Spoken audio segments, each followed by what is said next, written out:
Welcome तपाईँ सम्पूर्णलाई बादल सुषमा ब्लगमा। आज फेरि नयाँ ठाउँमा आएको छु। नयाँ एकदमै धेरै भाइरल, यो अहिले टिकटकमा एकदमै धेरै भाइरल भएको ठाउँ रत्नगर टाढी निपनीबाट थोरै भित्र यो सौराजानी बाटो रमाइलो डाँडानिर छ। म र हरि आएको भाइरल ठाउँमा। भैँसी चराउने ठाउँ हो, तर कसको के लाग्छ र है, सबै कुरा भाइरल हुन्छ। हरेक कुरा भाइरल हुन्छ। चितवनमा घाँस पनि भाइरल हुन्छ, घर पनि भाइरल हुन्छ।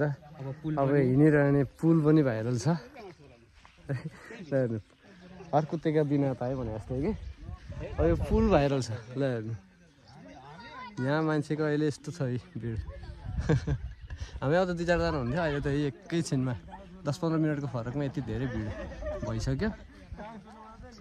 अब एकैछिन बस्ने हो भने, बेलुकासम्म बस्ने हो भने त यहाँ लगभग 200-400 जनाले फोटो खिचेर भिडियो खिचेर पनि गइसक्नुहुन्छ। यो तपाईँले पनि देखिरहनु भएको छ। यही हो पुल। यति पुल भाइरल भएर मान्छेहरू यहाँ भिडियो खिच्न, फोटो खिच्न भनेर यसरी परदेखि आइरहनु भएको छ। हामी पनि आइपुगेको यही खोज्दै आएको है। आउनु चाहिँ यहाँनिर रहेछ। यो अलिकति भित्र छ, मान्छेले लगभग अलिकति युज टु नभएको मान्छेले युज टु नभएको ठाउँ चाहिँ भएको कारणले गर्दाखेरि चाहिँ थोरै ठम्ब्याउन गाह्रो हुन्छ। तर रमाइलो डाँडा र यो सुन्दरी डाँडाको बिचबाट एउटा बाटो छ, त्यहाँबाट छिर्न मिल्छ। सुन्दरी डाँडा भनेको चाहिँ पहिला पिकनिक खाने ठाउँ हो। योबाट प्रवेश निषेधबाट पनि कटेर मान्छेहरू गइसक्नु भएको छ।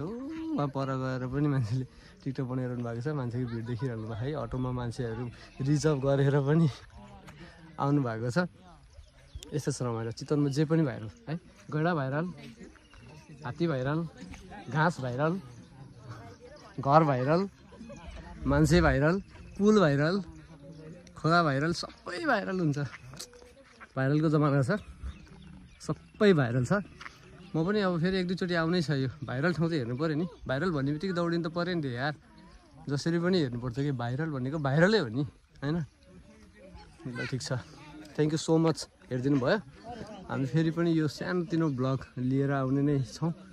म यतिखेर भने सम्पूर्णलाई थ्याङ्क यू सो मच भन्न चाहेँ।